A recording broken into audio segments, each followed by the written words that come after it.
Direction le Burkina Faso, des bases militaires ont été la cible de plusieurs attaques de groupes armés terroristes. Pafara. Effectivement, Nata, ce week-end, le détachement militaire de Séguénéga, situé à une cinquantaine de kilomètres de Ouaï-Gouya, est passé sous le contrôle des groupes armés terroristes.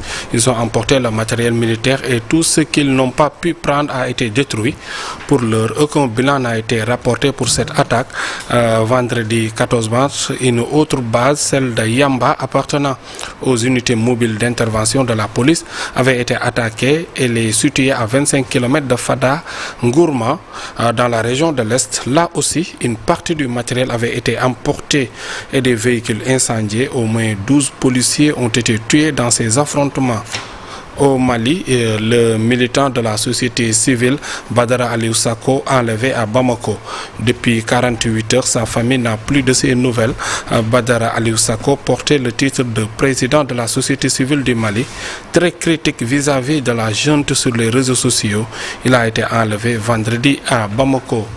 République démocratique du Congo vers une participation de Kinshasa aux discussions avec le M23 à Luanda. C'est une semaine cruciale sur le dossier de l'Est congolais qui s'annonce. La République démocratique du Congo et le mouvement armé M23 sont invités pour des discussions ce mardi à Luanda en Angola, pays qui par l'intermédiaire de son président Joao Lourenço a appelé à un cessez-le-feu dans l'Est de la RDC dès ce dimanche. Côte d'Ivoire, donc on peut dire en Côte d'Ivoire, le congé maternel passe de 3 à 6 mois pour les travailleuses dans la fonction publique. La mesure a été annoncée la semaine dernière suite à la publication d'un décret visant à réformer le statut général des fonctionnaires. Parlons de Madagascar. Après avoir été victime d'une intoxication alimentaire, le 8 mars 2025, le chef de l'État malgache, André Rajoelina, a ordonné la fermeture pure et simple de ce restaurant très fréquenté dans la ville de Majunga. Un incident sanitaire qui attire l'attention de toute l'île alors que le couple présidentiel malgache organisait une cérémonie officielle pour célébrer la journée des droits des femmes le 8 mars. Le déjeuner réunissant des membres du gouvernement, des représentants du secteur privé et de la société civile a viré à un désastre. En effet, plusieurs dizaines de personnes sont tombées malades. Parmi les victimes figure le président André Rajoelina et son épouse.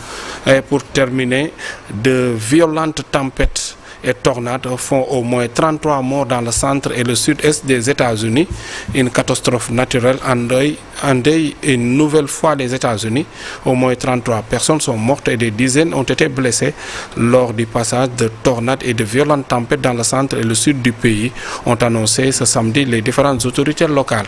Sornanata, c'était tout donc pour les actualités internationales. Merci beaucoup, Papa Rening. On te retrouve tout à l'heure pour la version Wolof de l'actualité internationale. Alors, dans la seconde partie de l'émission, la chronique de El Hadj Daouda, loi d'amnistie, quelle différence entre loi d'interprétation et loi et abrogation partielle? Les réponses tout à l'heure. Et notre invité ce lundi matin, Fatou Samba Ndiaye, chef du service d'hématologie clinique de l'hôpital d'Al Diam. Elle sera avec nous aux alentours de 8h45. Tout de suite, la une des journaux parus ce matin.